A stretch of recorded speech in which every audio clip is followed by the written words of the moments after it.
Esta semana conocimos el índice de inflación de la ciudad de Buenos Aires del mes de enero, 21,7%. La próxima semana, a mitad de semana, conoceremos el índice de precios al consumidor nacional, la inflación del mes de enero. Los aumentos, Lucio, si hay que definir un ritmo en el que se vinieron dando, ¿cómo ha sido? Al menos, sí. No en enero, sino en lo que va de febrero. Bueno, a ver, supuestamente durante enero va a ser algo menor a la inflación de diciembre. Diciembre fue 25,5, enero va a dar alrededor del 20%, lo que pasa que en un contexto de recesión aguda, ¿no? de hiperrecesión. La verdad que los argentinos hemos pasado por distintos males económicos. Por ejemplo, la hiperrecesión del 2002, donde el Producto Bruto cae casi 11%, fue con una inflación de, escuchá el dato, 42%. 42% en el año, ¿no? Hoy vamos a tener casi 50% de inflación entre diciembre y enero. Entonces, lo que digo es, no hay fotocopiadora en la historia argentina. Cada crisis económica es distinta de la otra, aunque tengan puntos en común.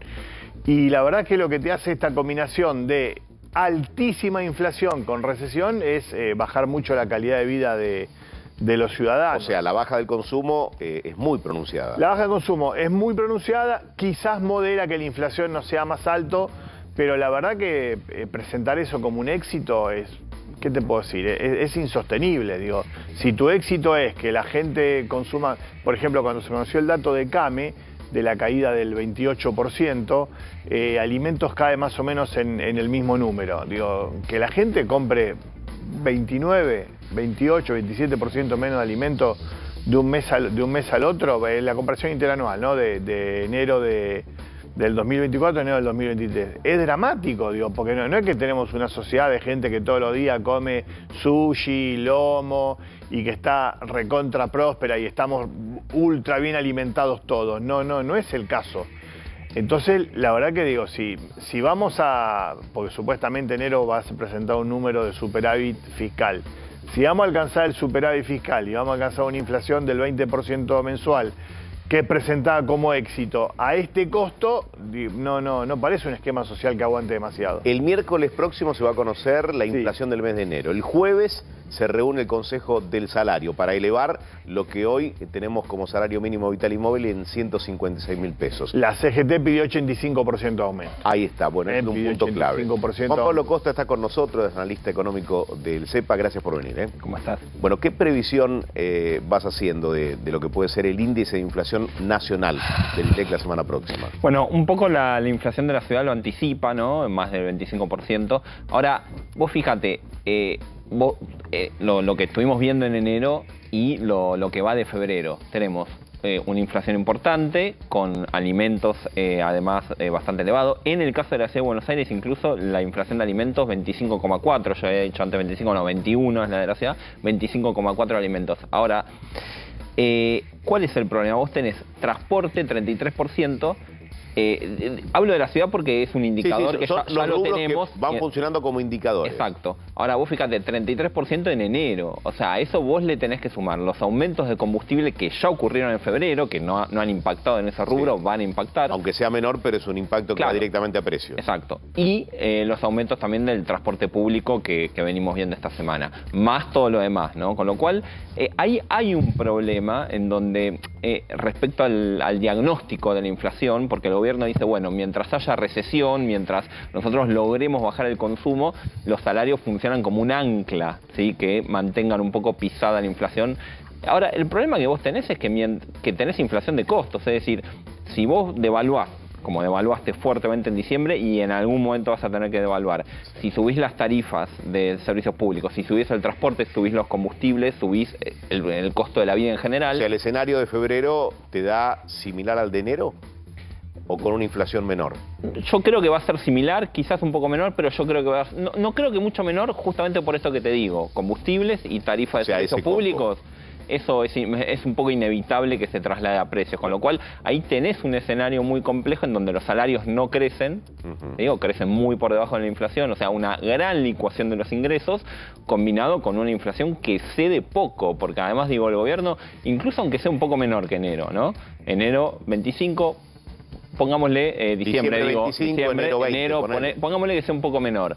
Ahora, es un gran éxito eso, digo, porque el gobierno dice, bueno, bajamos la inflación, pero el gobierno asume con una inflación del 12. No, y además, perdón, Recordemos, la última de noviembre era la del 12. Claro, el concepto es odioso. Digo, que el ancla sean los salarios quiere decir que el esquema macroeconómico cierra si todos nosotros vivimos peor. Entonces, digo, porque si no parece que decimos la cosa con un lenguaje aséptico, como si no tuviera que ver con la vida de la gente. ¿Cómo hace el ancla los salarios? O sea, digo, el éxito macroeconómico de un país es que la gente gana menos plata.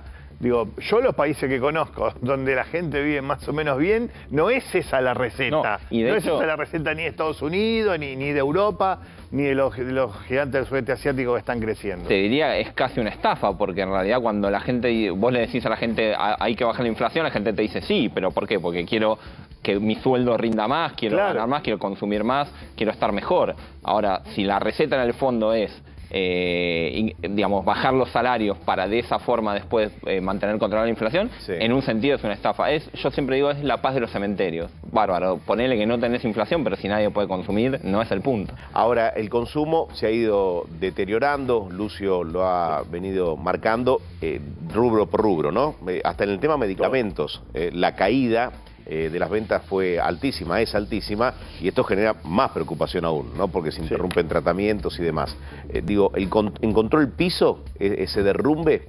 Juan Pablo, ¿encontró el piso en cuanto a la caída del consumo? No, yo no creo que haya encontrado el piso todavía, entre otras cosas porque se vienen muchos aumentos más.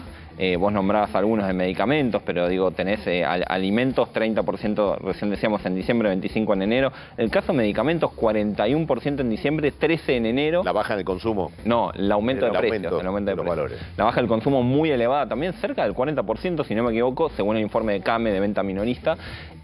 A esto sumarle el aumento de las prepagas, que ha sido fuertísimo, en más del 100% entre diciembre y febrero, digamos, los aumentos que ya están empezando ahora.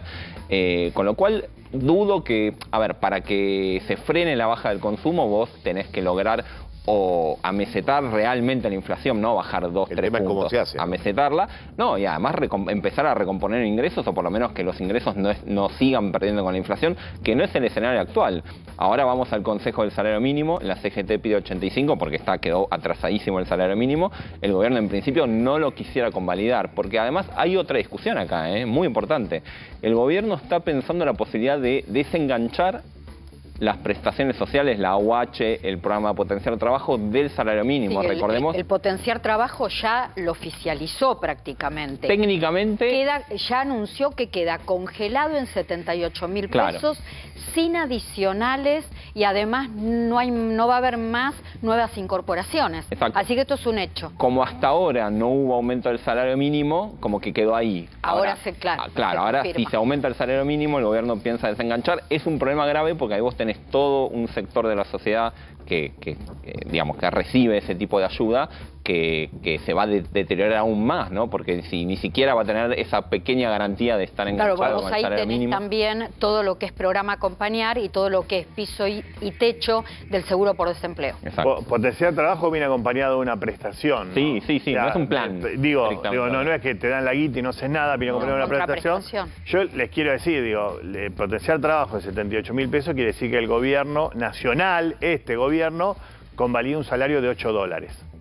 Digo, si ustedes creen que realmente un gobierno que convalida un salario, está bien, el más bajo de los salarios, es un salario casi de medio tiempo, pero si usted cree que un país puede funcionar bien con un salario de $8, bueno, no sé.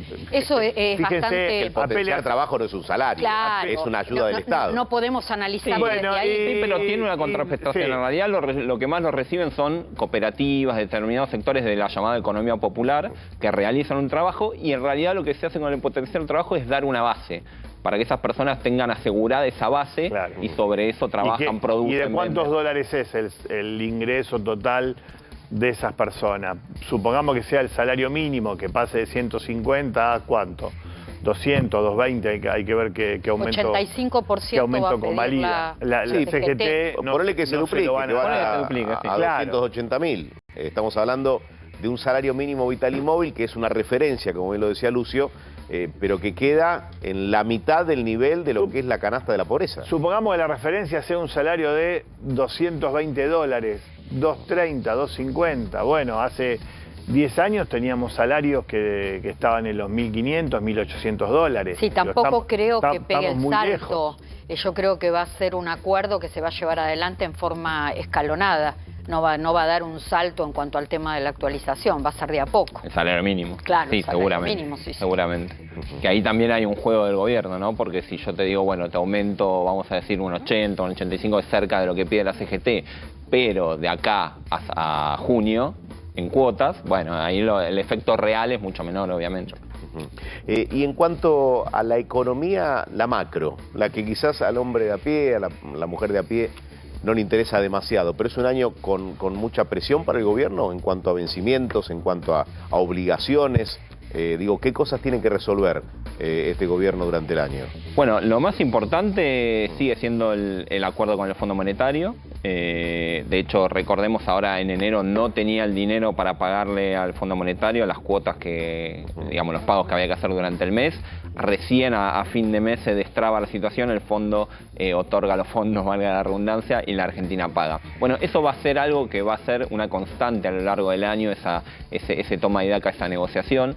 El gobierno ha planteado incluso un ajuste fiscal, eso es algo que lo ha planteado en esos términos, superior al que pedía el fondo, ¿no? Incluso el fondo dice, no sé si no se les está yendo la mano, ¿sí? Incluso preocupado por la cuestión social. Ahora, más allá de la intención y de que quizás haya una buena sintonía en ese sentido entre el Fondo Monetario y el gobierno y sus negociadores, hay también una discusión ahí sobre qué posibilidades o qué viabilidad tiene el gobierno de aplicar ese ajuste, ¿no? Incluso hablando también de la derrota política vinculada a la ley ómnibus, porque todo eso va sumando también presión en la calle y en distintos sectores. Ahora, más allá de eso, además, tenés una cierta presión por una devaluación que todavía no se ve, pero que seguramente para marzo, abril empieza a ser fuerte, porque el gobierno devalúa fuertemente en diciembre. Sí. Claro, pero vos después, ellos apostaron a tener el crawling peg, que se llama, ¿no? Una devaluación muy pequeña mínima, del 2% mensual, con una inflación que supera el 20-25%, con lo cual rápidamente se te vuelve a, entre comillas, abaratar el dólar, con lo cual posiblemente cuando venga la etapa de liquidación, ¿sí? Marzo-abril, de la cosecha gruesa, nuevamente haya pedidos y presiones, incluso económicas, por parte de los exportadores para volver a devaluar y volver a llegar a un tipo de cambio competitivo, como ellos dicen, que es básicamente un dólar alto. Ahora, ojo, porque esto de nuevo, ¿no?